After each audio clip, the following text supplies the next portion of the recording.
Phil Harris and Josh Phegan come together in an incredible fortnightly podcast, Dream Big, Move Fast. A progressive, contemporary conversation on what it takes to be a dynamic thinker, leader, and role model. Backed with over 2 decades of friendship, trials and tribulations that teach from real-world experience and what it takes to dream big, move fast. A good coach will make his players see what they can be rather than what they are. Ara Pasikan. What are your thoughts, Phil, on this as a great quote and your role in like visionary leadership and getting people to believe in themselves and what they're actually capable of doing? Well, I think it's the primary function of leadership, isn't it? Which is continually casting vision for not only the organisation, but the people inside the organisation. I know from my own personal experience, the people have had a great effect on my life, be that my parents and yourself, Josh, and other people. It's the people around me that are constantly talking me into the person that I can be rather than where I'm at. And if you think about that, the people who have the greatest impact in your life, Josh, I'm sure we'd all agree, it's those people that are continuing to paint the better picture of who they truly see in us. And I think that's what great leaders do. They help you to see a better version of yourself. And cause more sparks in the conversation to get you to think alternate ways about, hey, you've got a strength there, or maybe there's a blind spot you're not seeing. What are your thoughts about that? You should shift on that. And that little bit of change can make a huge difference on overall outcomes. Today, we're going to talk about building blocks for big success. Phil, the funny thing about it is that, if you go back and have a look at it about the whole idea of writing $1 million in fees, to both of us seems relatively simple nowadays in terms of the amount of routine that it requires, the number of customers you're going to need to serve, understanding your market dynamics, knowing what your average fee is, knowing whether or not you're going to charge vendor paid marketing if you're in an auction or a for sale environment. But learning all of those things is massively important. When you start thinking about these building blocks for big success, what are some of the things that you go to straight away? Hey, you've got to have those things absolutely in some sort of congruence, or else there's just no way the big success can come your way. Well, I think definition of big success for me is about sustainable success, right? I think that... so not just a year, but do it for 10. Yeah, and there's people that, as I said, you can break out and you can, from a real estate conversation, you can write out, you can, write, $2, $3, $4 million in 1 year, but I'm probably more concerned about what are you writing in 10 years' time? If you're good this year, are you still good in 15 years or 20 years' time? So, and not a burnout relationships and a whole range of other things along the way, right? So the immediacy of the things that come to mind in terms of, big success and what are the things that you put in place. For me, it's sustainability and consistency of personal life. And so the people that I deeply admire who achieve great success, the true champions in those fields, I see people who have really great personal lives in order. So people who are taking care of their health and well-being, right? Really putting a focus on their relationship with their spouse, partner and children.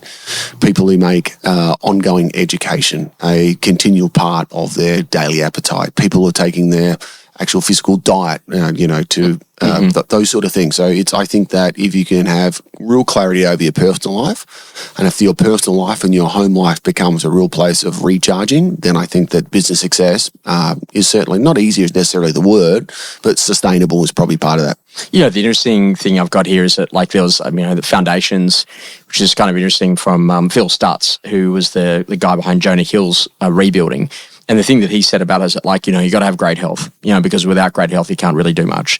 He said, then you got to have great relationships because there's nothing more draining than a relationship that isn't on track.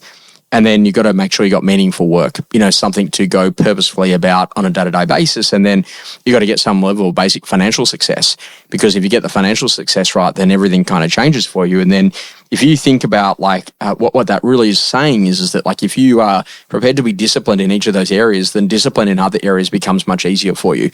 And this is a really interesting driver that I go to look at all the time with people where, first of all, if you want success, define what it is for me, and then are you prepared to pay the price? In terms of the sacrifice. Phil, how much sacrifice did you have to give to get to $1 million in fees the first time that you tried to do that? Yeah, a lot. I think back to my early days starting out in real estate, and that's at 21, 22 years of age. Most of my friends at that stage of life or at the pub out partying or a nightclub or those sort of things, whereas I'd be waking up on a Sunday morning. In those days, I used to work 7 days a week. Not that I'm encouraging everyone listening to be doing that, but you'd remember, Josh, we used to do back-to-back open homes Saturday and Sunday, right? And so when you're trying to scale and grow a little real estate business, you'd be doing an open Saturday, open Sunday. So for me, I think I had a massive sacrifice. I wasn't out there partying on weekends. I was, into the office by 7 a.m. So living a very, very kind of structured, disciplined life, and then gradually you build it up, and over the years able to get a little bit more balance. And so when you think about what that taught you, though, in terms of being able to get to the bigger success, is that then you're able to teach about systems, and then all of a sudden about routine and the quality of the people that you can put into your business. Those disciplines have then carried over to build a huge business. But if you think about big success, it just doesn't happen overnight. There is a whole conversation. It takes 10 years to be an overnight success. Thoughts on that?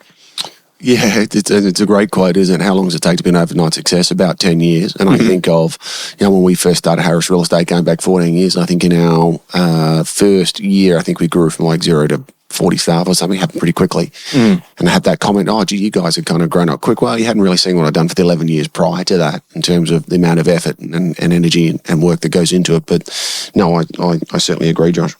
Phil, from our work that we've just done over in Dubai, like it was really fascinating to go and see it. Like the place is on fire at the moment in a good way. They sold something like 33,000 properties off the plan in the course of the last 90 days. And when you go and have a quick look at that, there's a flood of salespeople that are flocking from all over the world to go to Dubai. And we kind of broke it down and we said, okay, if you want success in this marketplace, here are some things that you're going to need to have. And the first conversation around that is to say, okay, great, you're going to need to have really good quality area knowledge. So you're going to need to know about the areas, how you get there, what it's like, what's the time zones, all of those different things, what transportation looks like, who are the builders in that particular area, type of product that's being built.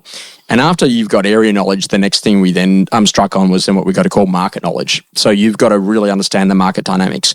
So what does a 1-bed or a 2-bed or a 3-bedroom rent for? And what does a 1-bed, a 2-bed, or 3-bedroom sell for? And then what does a 3, 4, and 5-bedroom house versus sell for and rent for? So you're aware about what's actually happening. And is there a high level of demand for 2-bedders, for example, over 3-bedders, and in a certain price point below this amount and above that amount. So you actually have real understanding of market dynamics. And then we then move to what we got to call like transactional knowledge. So do you actually know how to transactionally do it in terms of the conversation of taking an offer, putting an offer forward, contracts, exchanges, all of those things that we think about inside the Australian market. And then once you've kind of like built that, then the next conversation is that then you've actually then got to perfect the professionalism of your approach to find the uniqueness in your ways so that you can actually smooth through for consumers on both the buying and the selling side to get to a transaction faster. And I'd never really thought about it that way. And I know it sounds funny, but like we were kind of told, drive the streets, count the signboards. And, then once you've done that, okay, great. And, you're selling that. Well, that's what you need to know about a strata one. And we'd never really thought, and by the way, here's an auction property. So this is how you sign it up on the day after the auction. And so you were just like bumbling your way through without the structure of actually thinking that way. And so when I go, okay, great, area knowledge, transaction knowledge, market knowledge, and then literally professionalism knowledge, that's a completely different way of kind of coming at success, isn't it? Where you've actually got to say, okay, find someone who's already perfected this, help to put it in some buckets that I can actually then really understand what the key areas of knowledge are that they need to be. So that I can study like there's no tomorrow to get phenomenal at that, and then I can become one of the greats in my marketplace. When you hear it broken down that way, what are your thoughts? And do you wish that you had have had us now when we first started going back 20 years ago? Yeah, definitely. I think that even today, there's still not a real clear direction. If we talk in terms of getting to business ownership, it still seems like people are fumbling around and they wake up one day and say, right, now I want to open a real estate office. Going, actually, what are those natural progressive steps that I should be taking? So what are the buckets in turn? How do I, if I think about if I want to become a business owner today and I'm selling houses, what's the career progression to be able to doing that? Well, number one is, and this seems to be, it's not a really sexy topic and people seem to kind of overlook it, but just get world class at selling houses. Yeah, sure. If you are absolutely brilliant, best in marketplace, I know that was kind of our passion back then. We've got every single seminar, every single conference.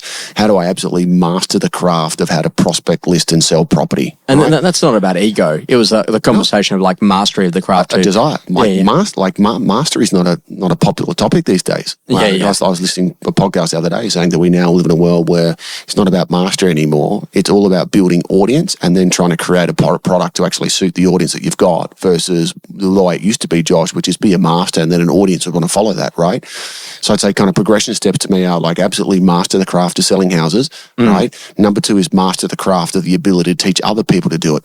So if you're wanting to actually become a business owner, if you've got a proven track record that you've got co-agents in your team or under agents, whatever you want to call them inside your team, but if you've got a proven track record where you can take a cold starter and within a 2-year period, they're your co-agent writing 2, 3, 400K per year, comfortably out there prospecting listings. You've got a proven track record that you can grow people, right?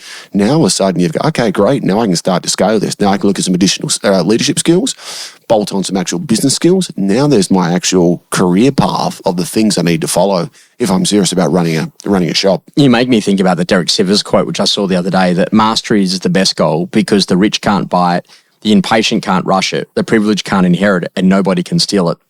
You can only earn it through hard work. Mastery is the ultimate status. And I think a little bit about that like when you're thinking about getting to this level of a big level of success, there are some building blocks that you're going to need to go through. And like you either analyze them and get some external mentoring and coaching to help you to identify what those blocks are, or you're going to fumble your way through. And both are a path, except one actually just can get you there a lot faster because you're actually in a position, okay, great. So once I know that, then I've got to do that, then I've got to do that. And then it's thinking about, okay, if you really want growth, you've got to make the decision to absolutely go there. And the interesting thing is that if you're thinking about that, it's really about getting the calendar right. And Phil, if you have a look at your calendar now, like you layer a beautiful wife and 3 amazing kids and 300 plus staff and then different areas of responsibility across the organization, how important is it because I bet like if you went back to yourself maybe 20 years ago, you would have told me that you were busy then. And now you have a look at today and like you think, geez, how much has life actually changed in terms of your preferences of where that calendar's got to go? You have to master the calendar if you're going to get a high level of performance, right?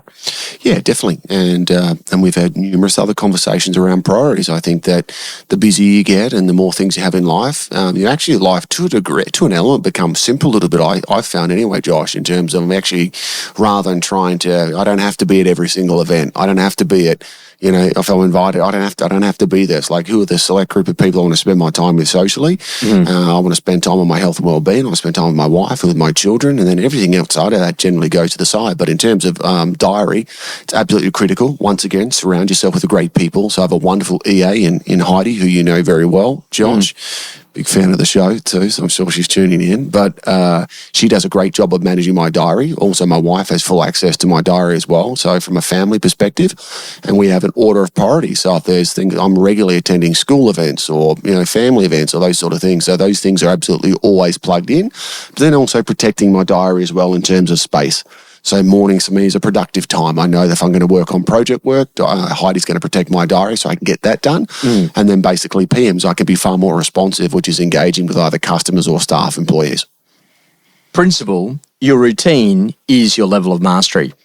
Phil, what are your thoughts on this as an idea at a principle level to say, well, hang on a second, show me your routine and it will show me your current level of mastery?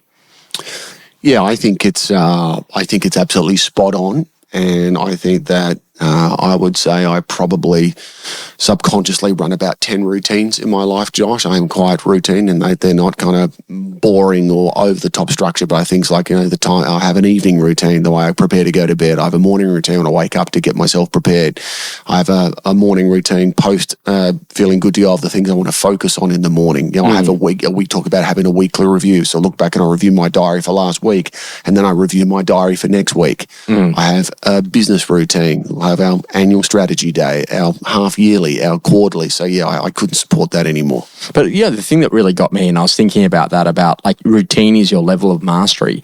That and I've been accused, as you probably have as well, by others who would say, oh man, you just do the same thing. Like you're so hard to change. I'm like, well, no, if I find something that works really well, I'm going to do it all the time until I find a better way to do it. But I'm not just going to make it random. I'm going to be very clear that this is a routine because I know it gets a result every time. Well, in line with the conversation of mastery, Josh, observation of salespeople that I've seen recently, is I think that the true greats that I'm seeing in real estate now, somehow they have an ability to stay invigorated and excited by the routine.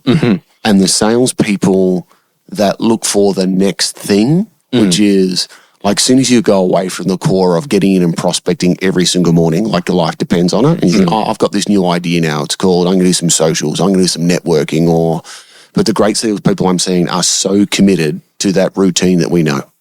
And this is the whole conversation is about, like, really understanding what it is that you do and what actually makes you one of the greats. And it's the consistency of the energy and the effort. I was only thinking about it, when I had a sauna the other night, and I was having a look, and I was like, man, I reckon that we'd nearly be at like 3,500 daily emails.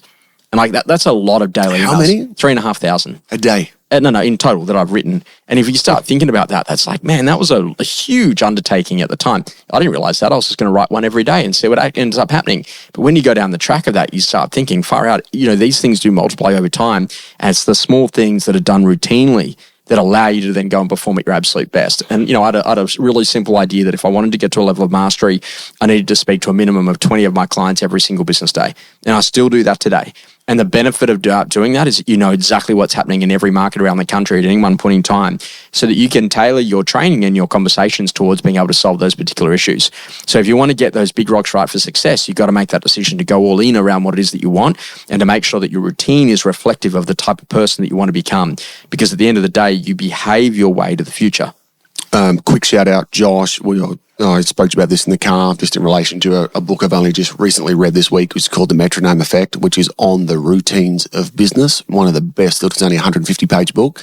But to those who are interested in having what are those routines that actually make a great business in terms of annual planning, half-yearly, quarterlies, meetings, rhythms, get a hold of The Metronome Effect. Really brilliant book based on business routines.